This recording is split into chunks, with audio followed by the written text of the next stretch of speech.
Welcome, everyone. It's wonderful that so many people have joined us from near and far. My name is Dr Myfanwy Lloyd, and I'm an independent historian and museum consultant. I worked with Paul Collins, curator at the Ashmolean Museum in Oxford, to develop the exhibition Owning the Past, From Mesopotamia to Iraq. This free exhibition uses the Ashmoleans' archaeological collection from what was Mesopotamia to explore the relationship between heritage and identity. It focuses on the creation of Iraq and the role that the British, and particularly figures from Oxford itself, played during the period at the end of the First World War. The exhibition will be on display until the middle of August, and we expect the Ashmolean, which is currently closed, to reopen as the lockdown in the UK eases.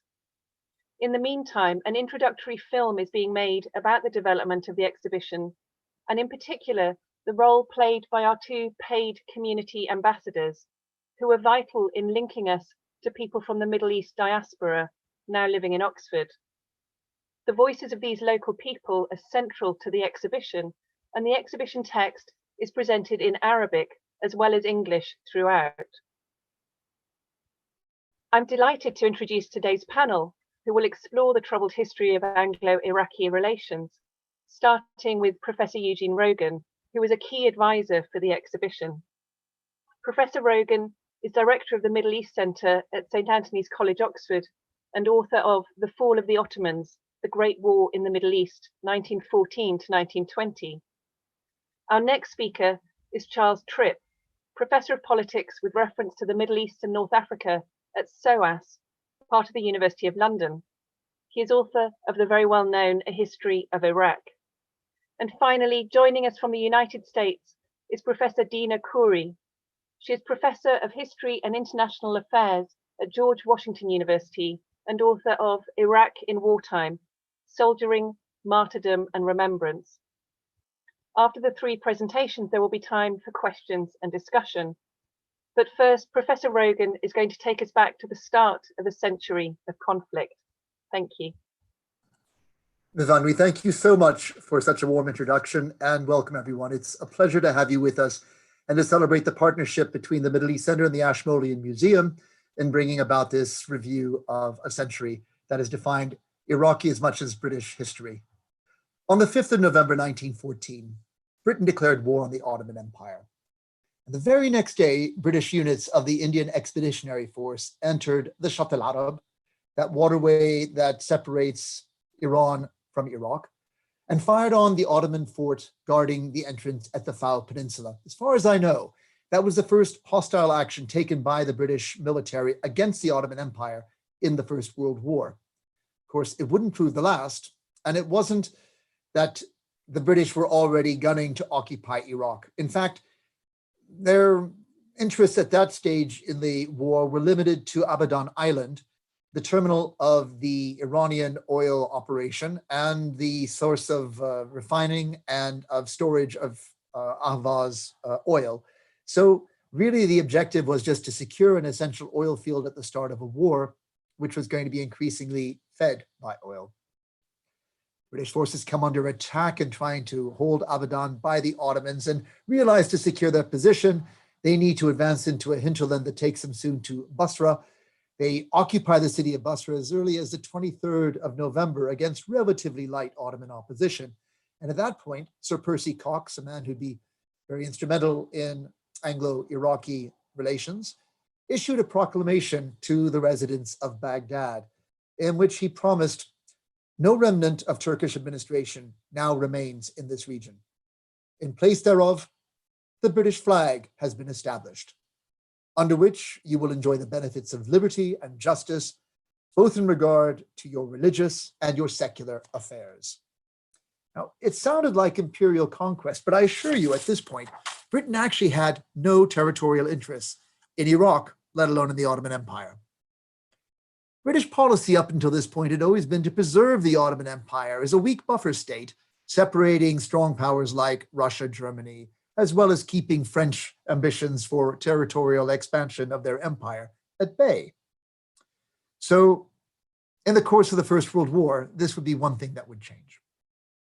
It's not until March, April of 1915 that we really get to see how limited Britain's interests were, where on the eve of the Dardanelles campaign, the three Entente allies, Russia, France, and Britain, meet to agree the territorial carve-up of the Ottoman Empire in the event of a quick and successful campaign to force the Straits and seize the Ottoman capital of Constantinople.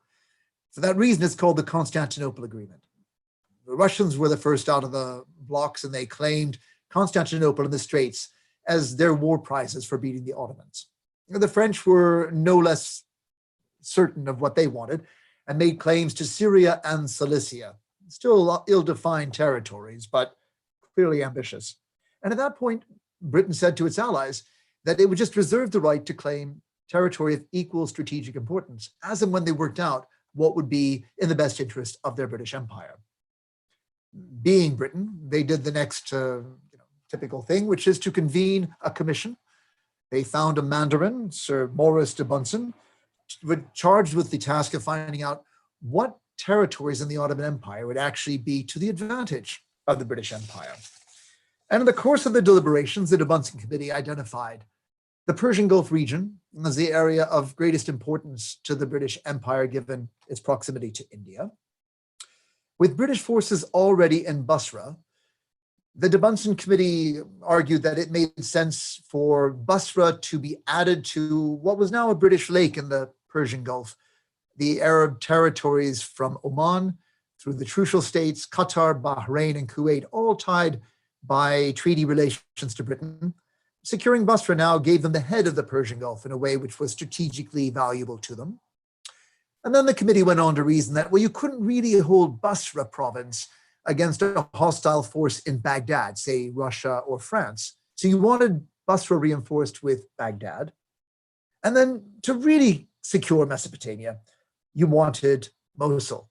And as they write in the de Bunsen Committee report, and oil again makes it commercially desirable for us to carry our control on to Mosul.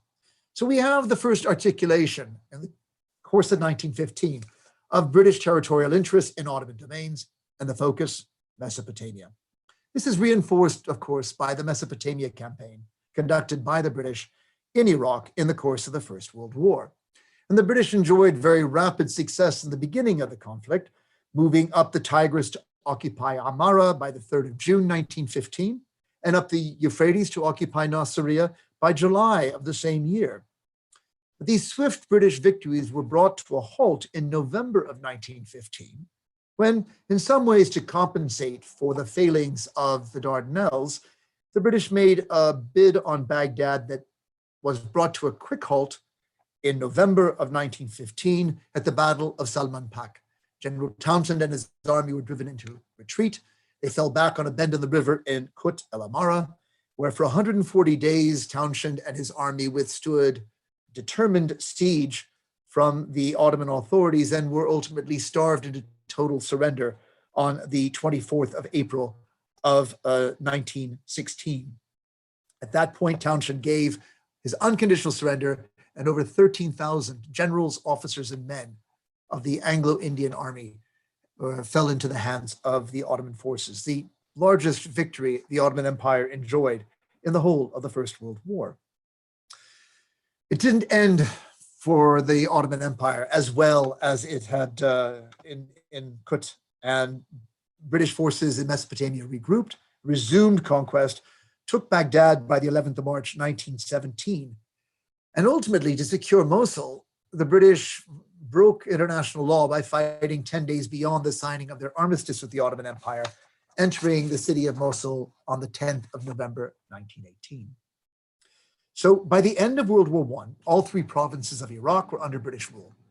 In 1918, unlike 1914, Britain openly sought to add that territory to its imperial possessions. It had negotiated that outcome with the Sharifs of Mecca in the Hussein McMahon Correspondence and with their allies France in the Sykes-Picot Agreement.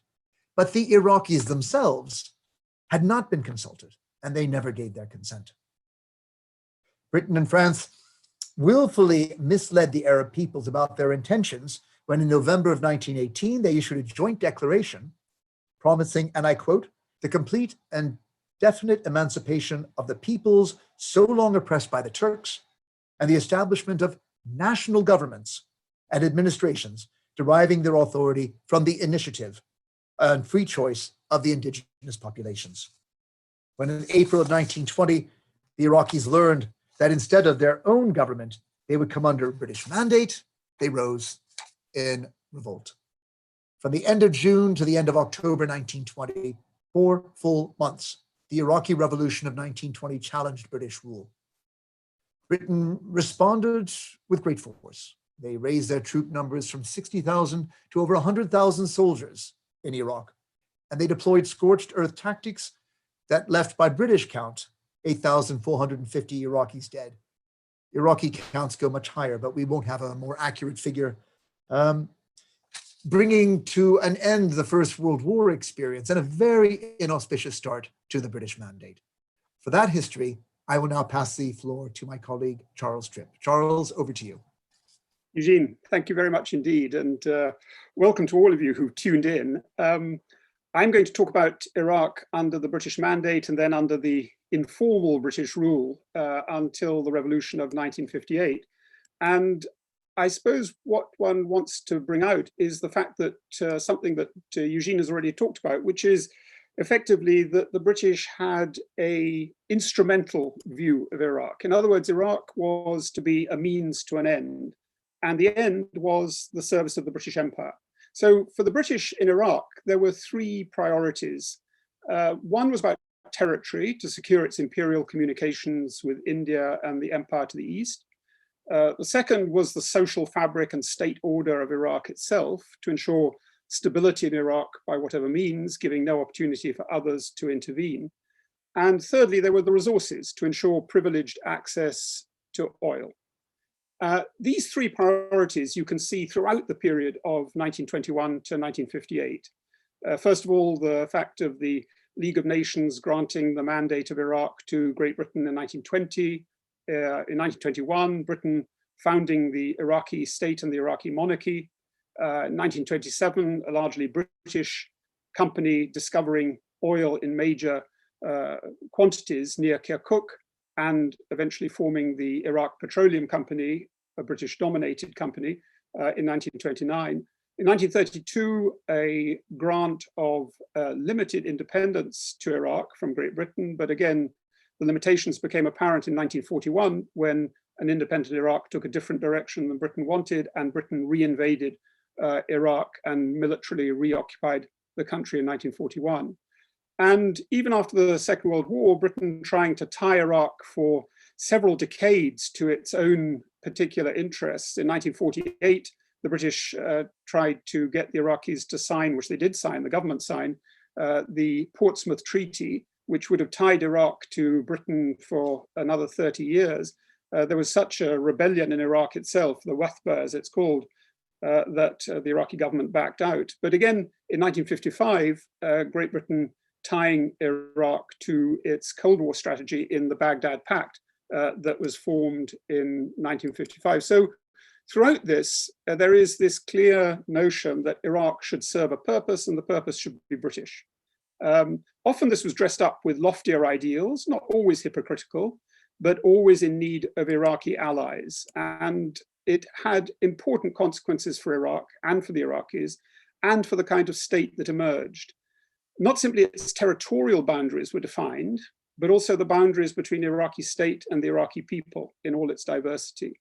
And I would argue this produced a very distinctive kind of state under the mandate, leaving a legacy that the Iraqis felt long after the British had departed. So there are 3 aspects of that state that I just want to highlight, which will help to make my argument. The first is the notion of oligarchy, a state ruled unrepresentationally through oligarchical rule. A second, a political economy of that state based upon land ownership first and then on oil. And thirdly, the politicization of the Iraqi armed forces. So in the first case, the British, of course, needed to try and make the state work, which meant, of course, looking for those Iraqis who shared British views of order and power. And in the early years, this privileged 2 kinds of Iraqi. The first were the ex-Ottoman officials, drawn mainly from Arabo-Turkish, largely Sunni sections of society. And the second were the tribal sheikhs, that is, the local notables through whom the British Empire had exercised power across its territories across the world. And in fact, it got enshrined in Iraq in a particularly notorious measure, the Tribal Disputes Regulation, which effectively gave the tribal sheikhs completely separate jurisdiction until it was ended in the revolution of 1958. So the state became, under British rule or British guidance, a vehicle for power, privilege, and wealth of those who were in at the start. That is, the state servants, the army officers, the Hashemite court, the new men of this new order, as well as the co-opted tribal sheikhs, both Shia and Sunni. But just as it was a vehicle for power for some, it was also used as a mechanism for excluding others, those who did not seem to be trustworthy to the British or to its allies. First of all, there were the Kurds, who were regarded as troublesome and unruly and difficult to place within a modern state. And in 1931-32, on the eve of independence, the British and Nouri Said, the Iraqi Prime Minister, cooked up an outrageous report to the League of Nations claiming that Kurdish rights would be guaranteed after independence, which of course they weren't.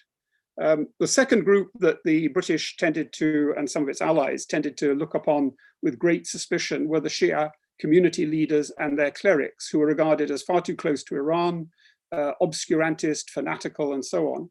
But equally, as became clear during the course of the mandate and after, the British were also very wary, as were their allies, of democratic and radical social reformers in Iraq itself. So there's a very characteristic comment by a British official in the 1920s who says in exasperation, "This Iraq has become a nation of lawyers." In other words, what the British really disliked, that the Iraqis should stand up for their rights, as quite understandably the Iraqis tended to do. So in short, if you weren't recognized by the British and their successors as useful for your own state projects, then you were marginalized, written out of the dominant narrative of Iraqi state formation.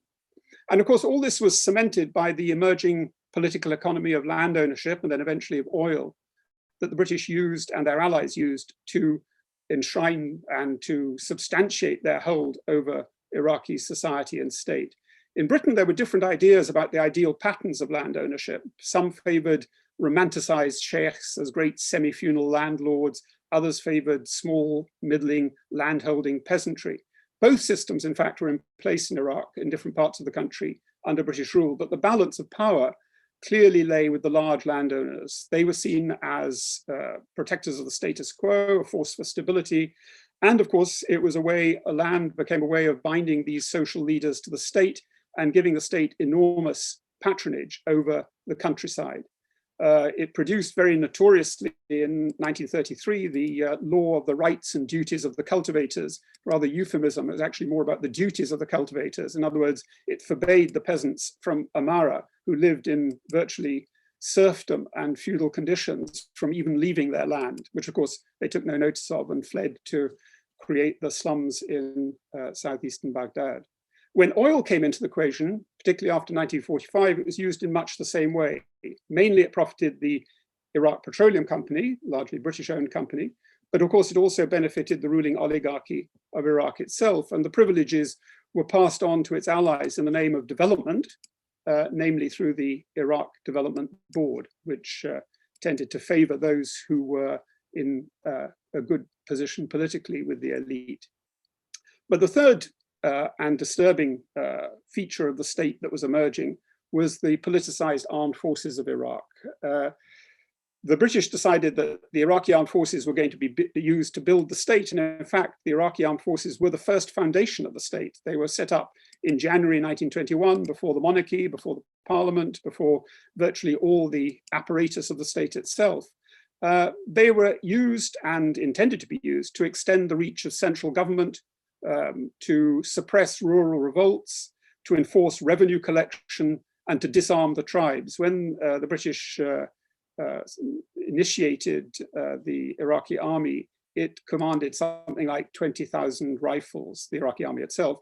There was something like 200,000 rifles in the countryside at large. So you can see the balance of power was, in the British view, deeply disturbing.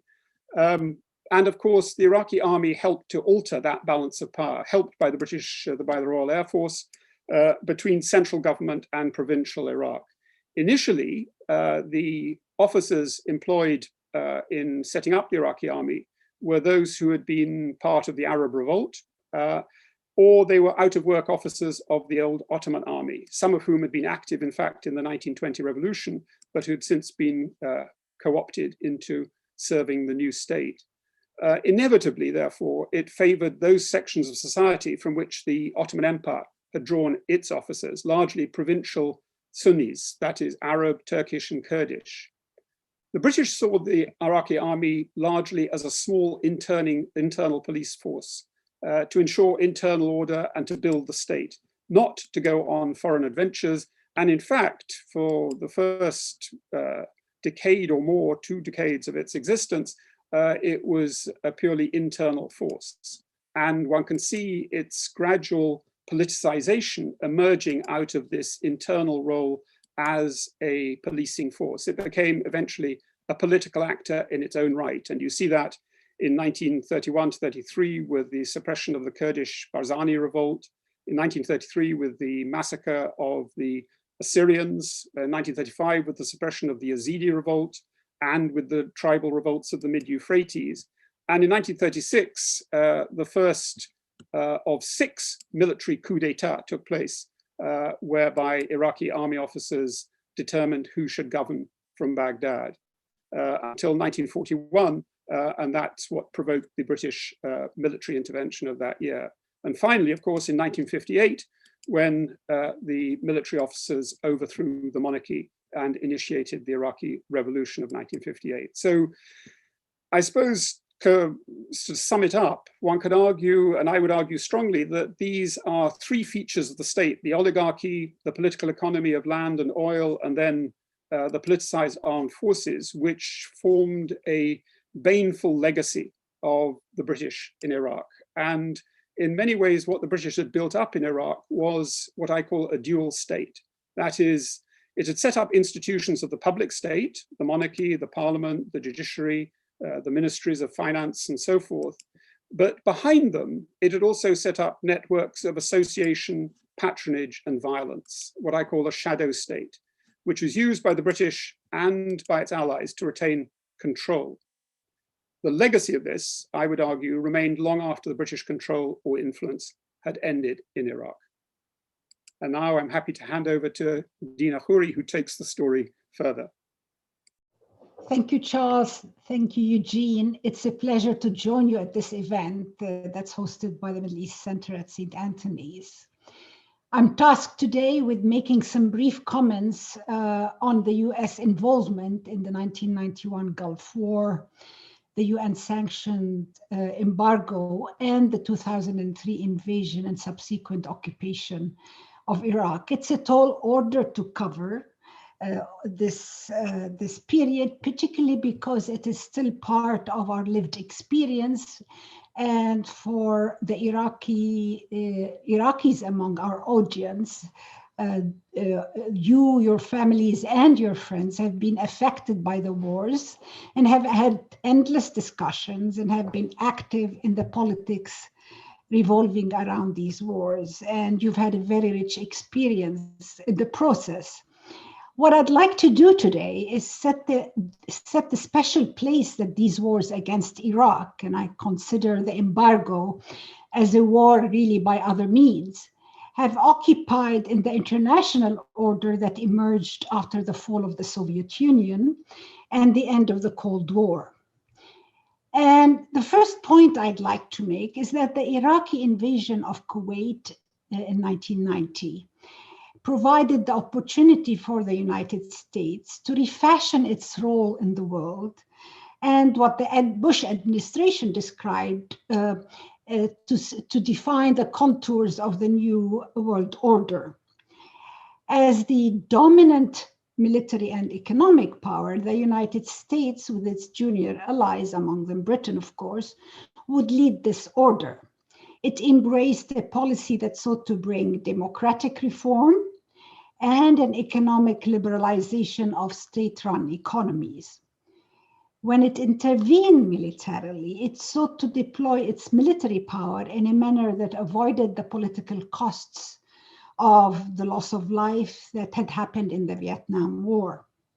It used new military technologies and established strategic military bases in areas that had hitherto been close to Western powers. And Iraq, unfortunately, became the test case for the implementation of these policies over the following 25 years or so. So what is really the second Gulf War, the 1991 Gulf War, was the first war that tested the international system in the post-Cold War era. And the reaction of the international community to the 1990 invasion of Kuwait was swift. Seeing the invasion as a threat to its interests in the region and to the global flow of oil, the United States led the international response. So starting on August 2nd, the day of the invasion, and extending until the official start of the war on January 17th, 1991, the UN Security Council issued 12 resolutions that set the stage for military action against Iraq and shaped the post-war settlement that was imposed on the defeated regime. You are perhaps familiar with the story of the war. Here, what bears highlighting are a few aspects of the war. First, the large coalition of states that the United States built, included 28 members, among them 3 Arab states, Egypt, Morocco, and Syria, and the major Western European powers. It was clear that the US administration had a vision of a new world order in which it was the dominant military power that could intervene to rectify a threat to the international order. But that dominance was to be sanctioned by multilateral agreements and by the international community represented by the United Nations. And so the 1991 Gulf War was the first such concrete illustration of how this new system would work over the next decade. And the system, of course, evaporated after September 11 and after the Iraq War, the 2003 war. Now, the second aspect of the war that those of us who watched it happen on television I'd like to highlight is the sheer destructiveness of it over a remarkably short period of time. The war started on January 17th and effectively ended on February 24th. So despite the deployment of some 400,000 troops, the US military command, to minimize American troop casualties, used air power, as the British had done in 1920, to destroy the infrastructure of Iraqi cities, visiting far more destruction in a few days than 8 years with Iran had caused. Iraqis talk about these days in really apocalyptic terms. The war was also the first war in which American and international viewers were able to view the bombing and destruction from their home television sets simultaneously as the bombing was taking place. The unreal aspects of the destruction, the apparent bloodlessness of it all, remains a singular feature of the new deployment of military technologies that would characterize US military dominance and intervention. It represented a politically acceptable antidote to the kind of war that the Americans had experienced in Vietnam. It prepared the American public and its policy establishment for future interventions in Afghanistan and Iraq. The view from Iraq was, of course, quite different. The destruction caused by the war, the massive rebellion of its population against the catastrophic policies and politics of the Ba'ath, the repression that followed the uprising in the South and North, the effective loss of sovereignty over its economy and its territory. All of these were the consequences of the 1991 war. So the invasion of 2003 destroyed the Iraqi state, but the process had begun actually in the 1990s. The second point I want to make has to do with the United Nations and the new particularly the role of the United Nations in the new post-Cold War era. The 1991 Gulf War transformed the nature and role of the United Nations as an international body whose mandate was to mediate conflict through diplomacy, mitigate the effects of humanitarian crises, and ensure that the biological survival of the global population. Instead, it sanctioned and held in force and managed the most comprehensive embargo ever imposed on one of its members. Joy Gordon has called the embargo an invisible war against Iraq. The Security Council, the effective decision-making executive body of the United Nations, came to be dominated in the 1990s by the foreign policy interests of the United States. In a particularly ironic twist, the various humanitarian agencies within the United Nations found themselves working to mitigate the catastrophic impact of the decisions about the embargo taken by its Security Council. So there are agencies working to mitigate the decisions of the executive body of the United Nations.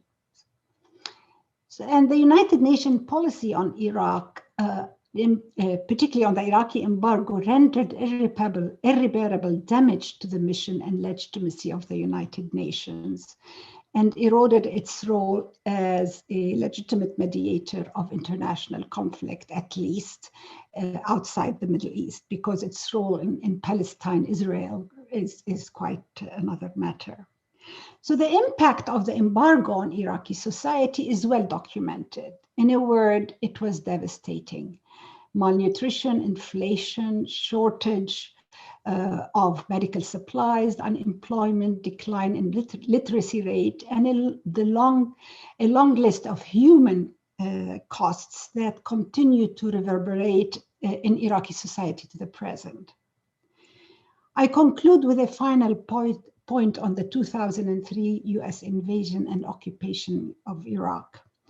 The US invasion, occupation, and establishment of a post-Ba'athist Iraq marked the effective application of the US vision for a new world order, its dreamscape, if you wish. It also marked the disastrous end of that vision.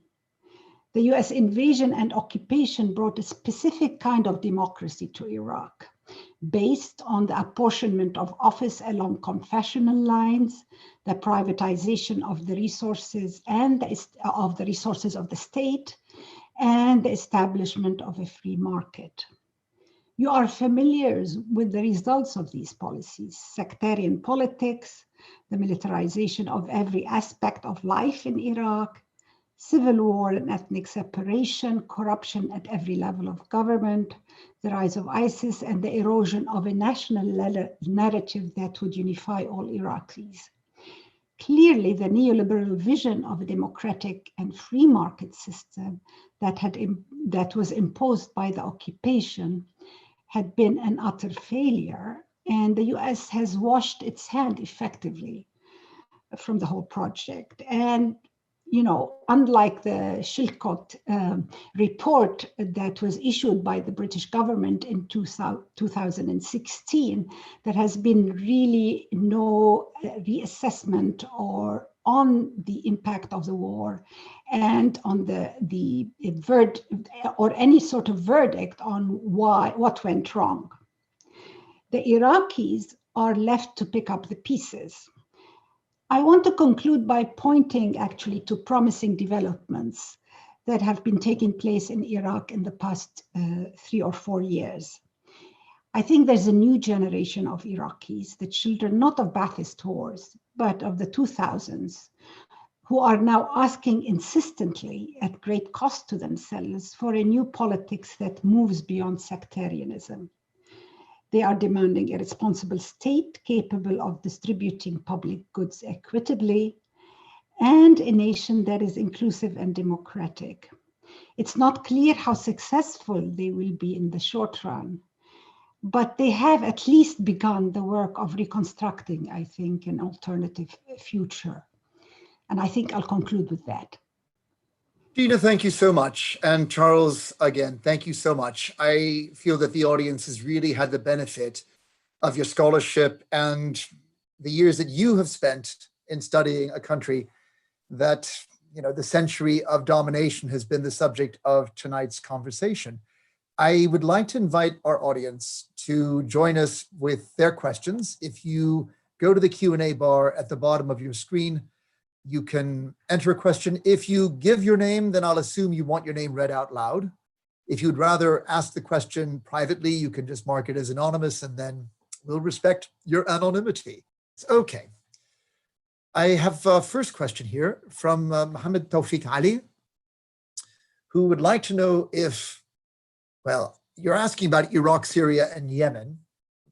For the interest of tonight's audience, I might focus a question just on Iraq and say, is Iraq fragile, failing, or a failed state?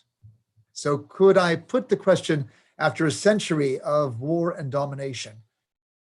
Dina, Charles, would you agree with the claim that Iraq is on its path to becoming either a fragile or a failed state?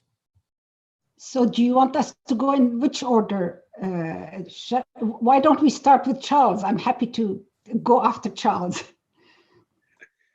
Well, thank you, Dina. Well, briefly, all states are fragile. And clearly, many of the things that Dina was talking about increased the fragility of the Iraqi state.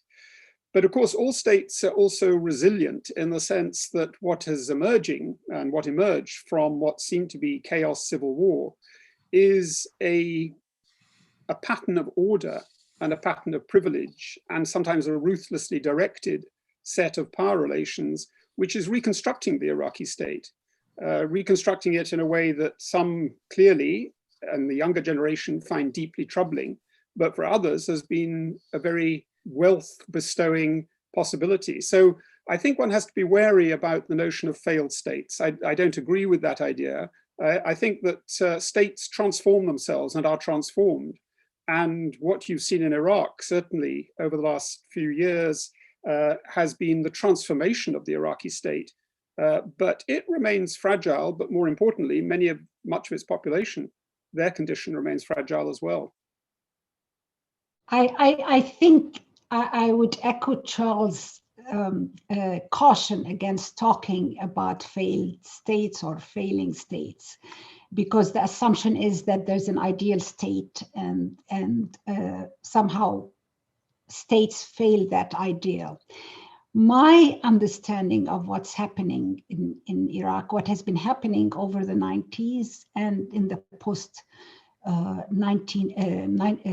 post-invasion, is there's a fragmentation of a unified and centralized state, that it has become what stands for the state has become a contested terrain between different forces within Iraqi society, but it functions differently than it used to function under, let's say, in the 1970s or in the 1980s. Certainly the institutions of the Iraqi state are transforming themselves, but it's still a state.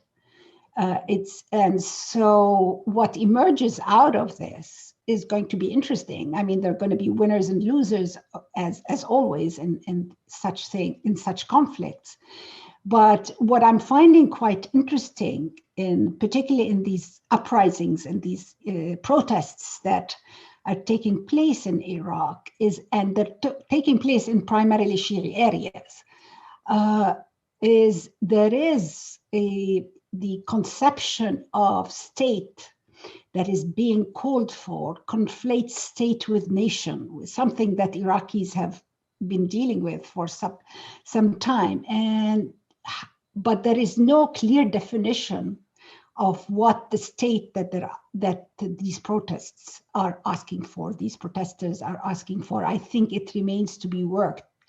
out between the different parties at the present. Thank you both very much. Let's move on. We have a question from an anonymous participant who wants to know if there's any evidence on the potential impact of highly publicized Western bombing atrocities during the 1991 war, fueling the rise in support for Islamic extremism in Iraq or further afield. I think on this one, I'm going to start with you, Dina, and then Charles, feel free to add in a response if you would like to weigh in. Eugene, could you repeat the question, because it's I just want to make sure I get the question. Yeah, the question really is asking about evidence that there's any link between the bombing atrocities during the 1991 war. So the way in which the war was conducted in 91 in terms of the violence used, Mutla Pass or whatnot, fueling the rise in support for Islamic extremist terror groups. I mean, you could say more generally, the way the war was conducted in 91, perhaps provoking terrorist responses. I think certainly the bombings and the conduct of the war in 1991 led to radicalization of various Islamist groups, and for the conflation of anti-imperialism with Islamic radicalism. Islamic radicalism develops as a discourse of anti-imperialism. And I can't actually, perhaps Charles can speak to this with more authority, because I find that within Iraq itself, these bombings actually led to internal policies of Islamization by the regime itself, but also the emergence of radicalism within Shiite politics that were not actually tied with the bombings themselves, but tied to the suppression of the Intifada of 1991. I'm going to pause it there, Charles, and actually go on to another question, if I may, because I've got one that's right up your alley. And this is from Nicola Bird. Charles, do you have ideas on how institutions such as schools, museums, and public spaces can better represent a more realistic history of Iraqi people and their experiences due to imperialism, rather than continue to present and engage people with one that reinforces the imperialistic ideology? She's interested in how we engage the public with yours and Dina's knowledge and Iraqi experience. I tread carefully here because I haven't actually seen the exhibition at the Ashmolean, so I don't know how they present it. But I think in general terms, it's putting the experience of other places, cultures, and peoples in a context, and a context that isn't simply about artifacts, but is about the context of power itself. How did the artifacts get there? Who discovered them? Who rediscovered them? Who interpreted them? Who expropriated them? So I think it's always important to present that within a properly political context and historical political context. So I think some institutions are better at doing that than others. And certainly one might argue that in the last 10 or 15 years, the awareness of the need to do that has been far more sharp and I think well taken in many institutions in this country and elsewhere. So I think that it's certainly an important part of the story. You don't just present things as if they were miraculously arrived without human agency. By explaining human agency, you explain how they got there and who did it, but also where they came from and what they meant to the communities in the country itself. Dina, I've got the next question for you. This is coming from Dr. Falah Thwaini in Mustansiriya University. He wants to know, can Britain do anything about Iraq without the consent of the United States of America? That's a good question to ask. My response would be exactly, it depends what that anything is. if the question is a question of military action, I think neither the British government, as I'm assuming the British government is not interested in anything of that sort.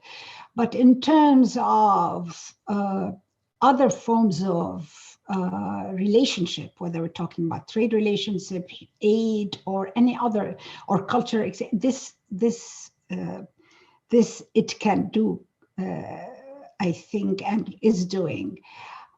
So that's, I think, my answer to you. But it's certainly a military action. I don't think the British government is interested in it at the moment, or could have done anything without the okay of the U.S. government.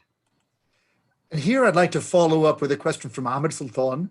And this I'd like to put to Charles first and then Dina weigh in after.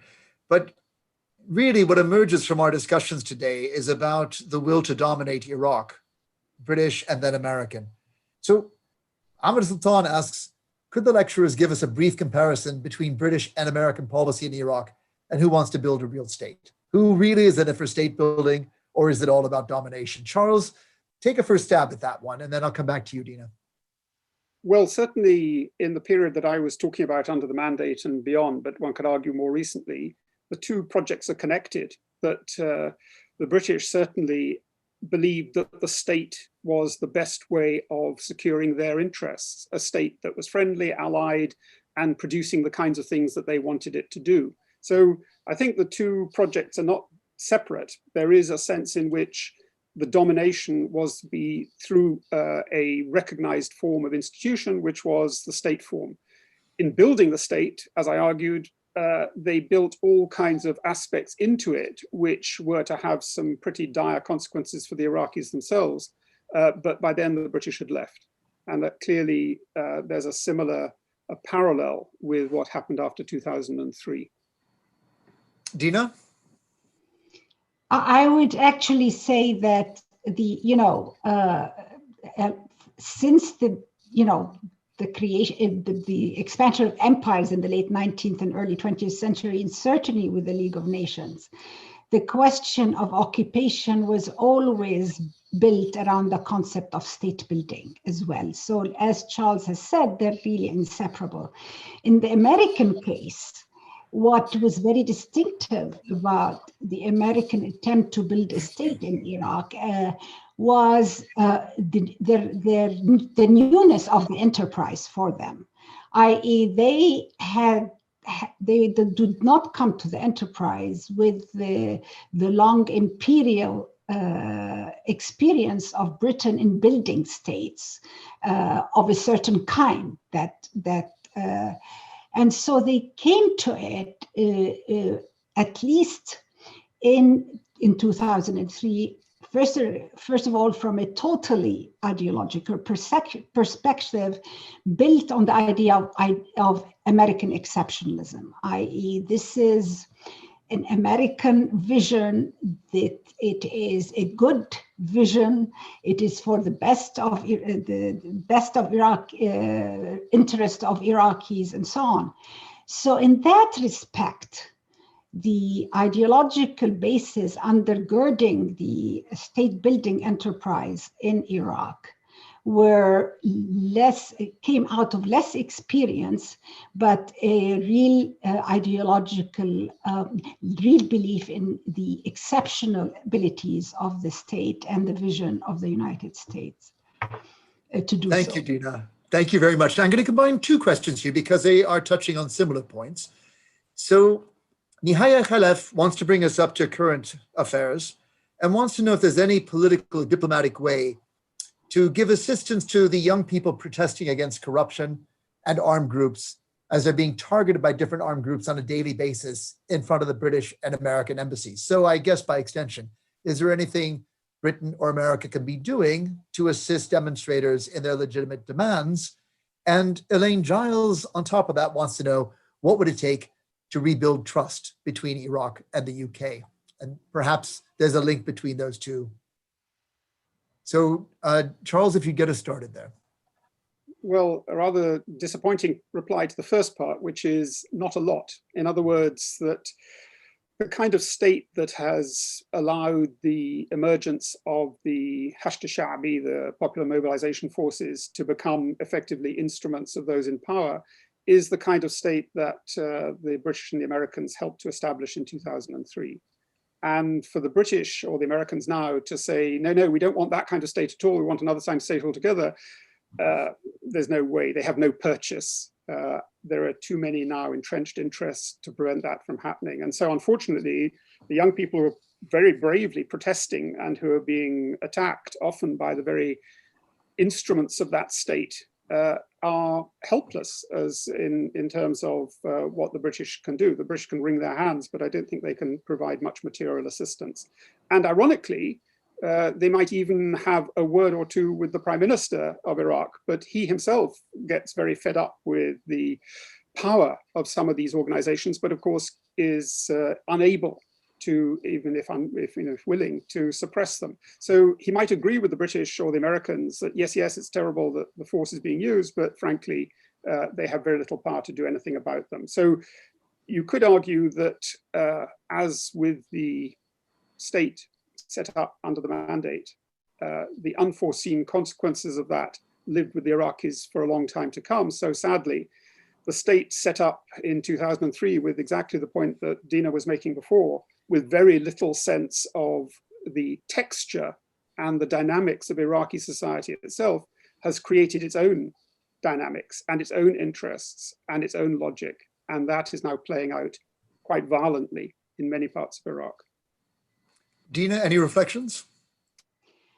The only thing I would add to this is that the United States government could exert pressure, but the ultimate interests of the government are geostrategic and not human rights interest. You know, and I think it can do very little beyond tell the Iraqi government that they should cut down on this kind of suppression of the protests, given its larger interests in Iraq and in the region.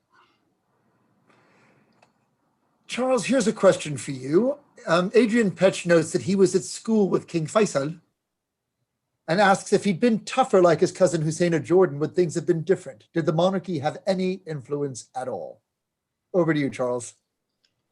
Yes, Faisal has often been portrayed as rather a tragic figure, which in many ways he was, because by the time he became king officially, but by the time he reached his majority, the path of Iraqi politics was already set, and there was no way in which he could control it. So sadly, although he was a respected and in many ways, as I understand it, very much liked figure, he had far more ruthless members of his family and of the Iraqi political elite who had already pursued their own course. And that course was what played itself out in the 1950s with the suppression of protests, with the hanging of communists, with the destruction of the Iraqi trade unions, with the politicization of the armed forces. Over none of this could the young King Faisal have any control at all. So he was, in a sense, a tragic figure, a figure who may have had personal qualities, but was put in a position where he was effectively doomed by those who had built the state around him. Dina, I've got two questions that I'm going to combine for you.